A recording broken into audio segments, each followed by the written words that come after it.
welcome back to my channel. If you are new here, my name is 𝗿𝗀𝗀𝗱, and in this video we are going to be talking about how you can take care of your mental health during this crazy time in 2020. Each of us have been affected by the virus. There's many who lost their jobs, there's some that lost their business, and there's also violence happening. There's racism that is still continuing, and overall it's just been crazy. And this doesn't even include what we're going through on our own, like personal issues or things that's happening at home. I wanted to make this video because I wanted to remind you that you are not alone.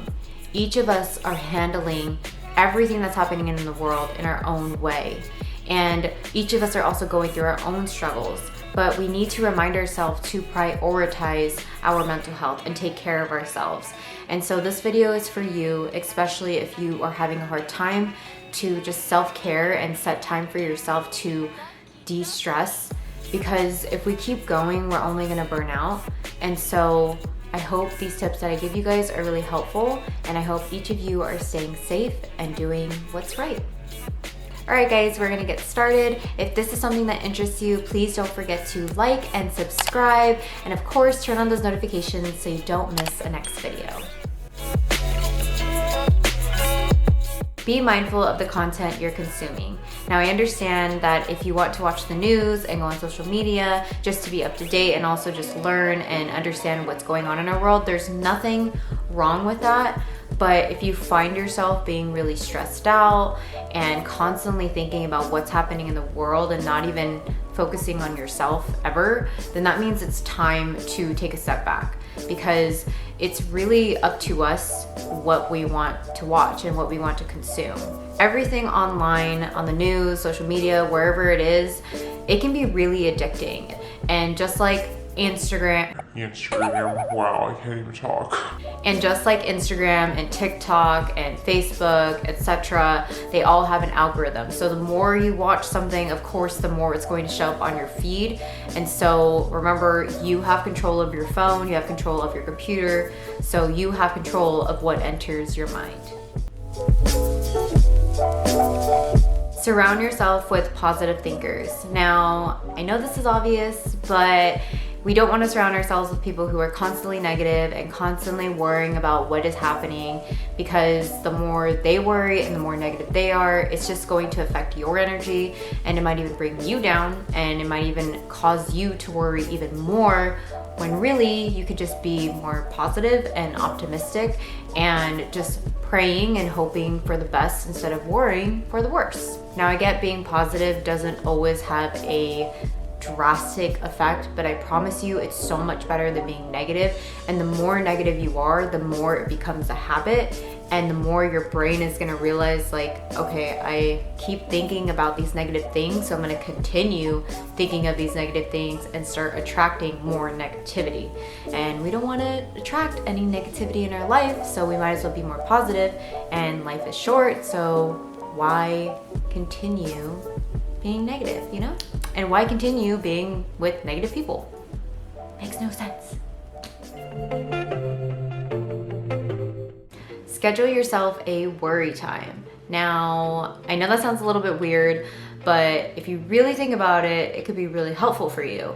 And during this worry time, you can either journal, you can meditate, or you can just talk to yourself out loud or think through your thoughts, whatever it is, however you cope through your stress, and just use that like 10 to 15 minute window, however long you want it to be, to worry and only worry during that time.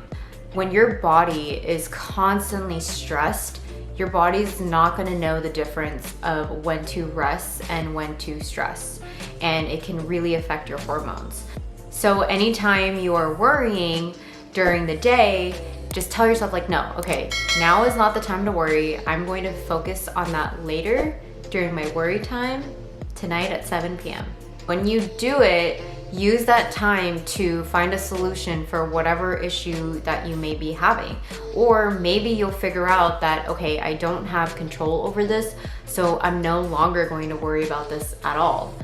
And like I said, this is so much better than worrying 24/7 throughout the day but this time you're worrying in this small window, and then after that, no worries. Just like I said to schedule a worry time, schedule yourself self-care time. Self-care can just honestly be anything. I'll probably make a separate video on this, but do anything that makes you happy. Do anything that honestly is kind of a distraction in a way to not worry. There's been many times for me where I will self-care and I don't necessarily self-care because I'm constantly thinking about things I have to do later on in the day or tomorrow, maybe getting laundry done, whatever it is. I'm constantly thinking about my responsibilities, but that means that I'm not actually taking that time to care for myself. I'm not giving myself time to actually relax. And we're moving all day throughout the day, and we're thinking all day throughout the day. So we really need that time to just do nothing, like literally do nothing and not worry about anything, because it's healthy for our brain and our body to relax. Some of us don't know how to do that, and it's really hard for us. And maybe our teachers and our parents and family members have told us like, oh, make sure that you take time to rest, but we're never really taught that. Put in the time for yourself to self-care, especially right now. Take the time for yourself every day, every week, to relax and let go. Seriously, let go of the stressors. Anything that just distracts you and lets you just chill for a minute, do it.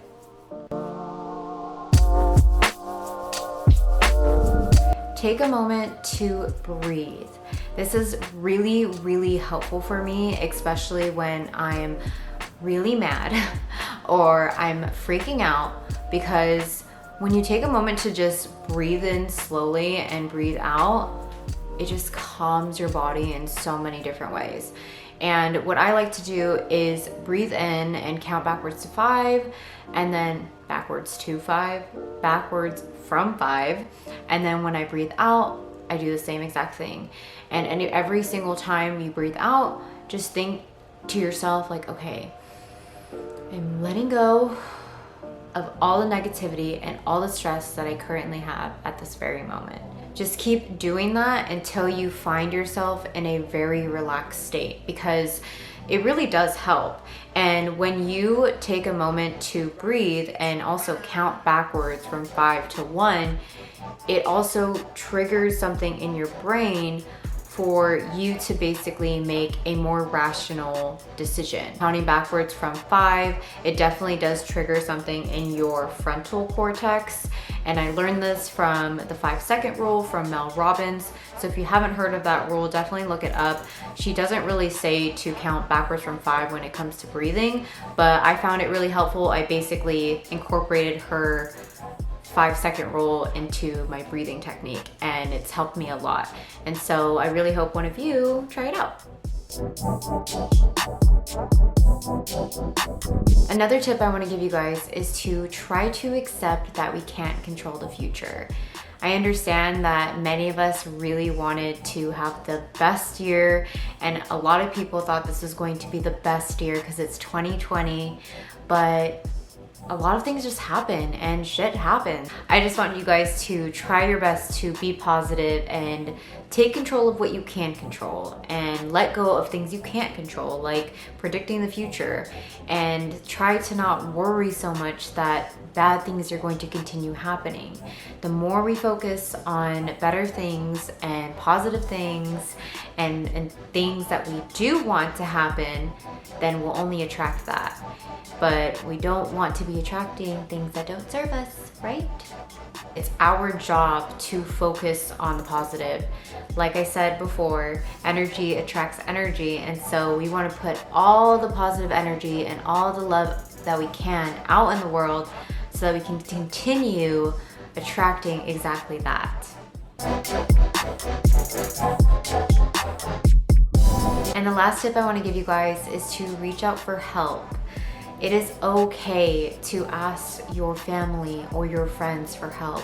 You are not a burden, and they don't think you're a burden either. But remember, it is also up to you to heal and to help yourself. So if you're not happy, then it's your job to take care of yourself and see why you're not happy. Because at the end of the day, only you can help yourself. And of course, if you can, go see a therapist. There's nothing wrong with seeing a therapist, and I saw a therapist when I was at UCSB. That was my first time, and then after college I saw a therapist again, and it's been really helpful for me. And I know that therapy can be really expensive, so I am going to put this link right here below. And just so you know, this video is definitely not sponsored by them. I just wanted to share this because that's how I was able to find a therapist at an affordable price, because at the time I was working part-time and I was full-time in school, and so there was no way at all that I'd be able to afford a therapist. So hopefully if any of you are looking for one, especially right now to do online, this link that I posted may be helpful for you. And then also, if you don't want to see a therapist, there are life coaches, aka me. And I don't mean to plug myself, but seriously, I am here to support you guys. And right now I am offering each person one free session, especially during this time. So if you are struggling, like I said, reach out for help, because there are so many people out there that has open arms to help you, like me.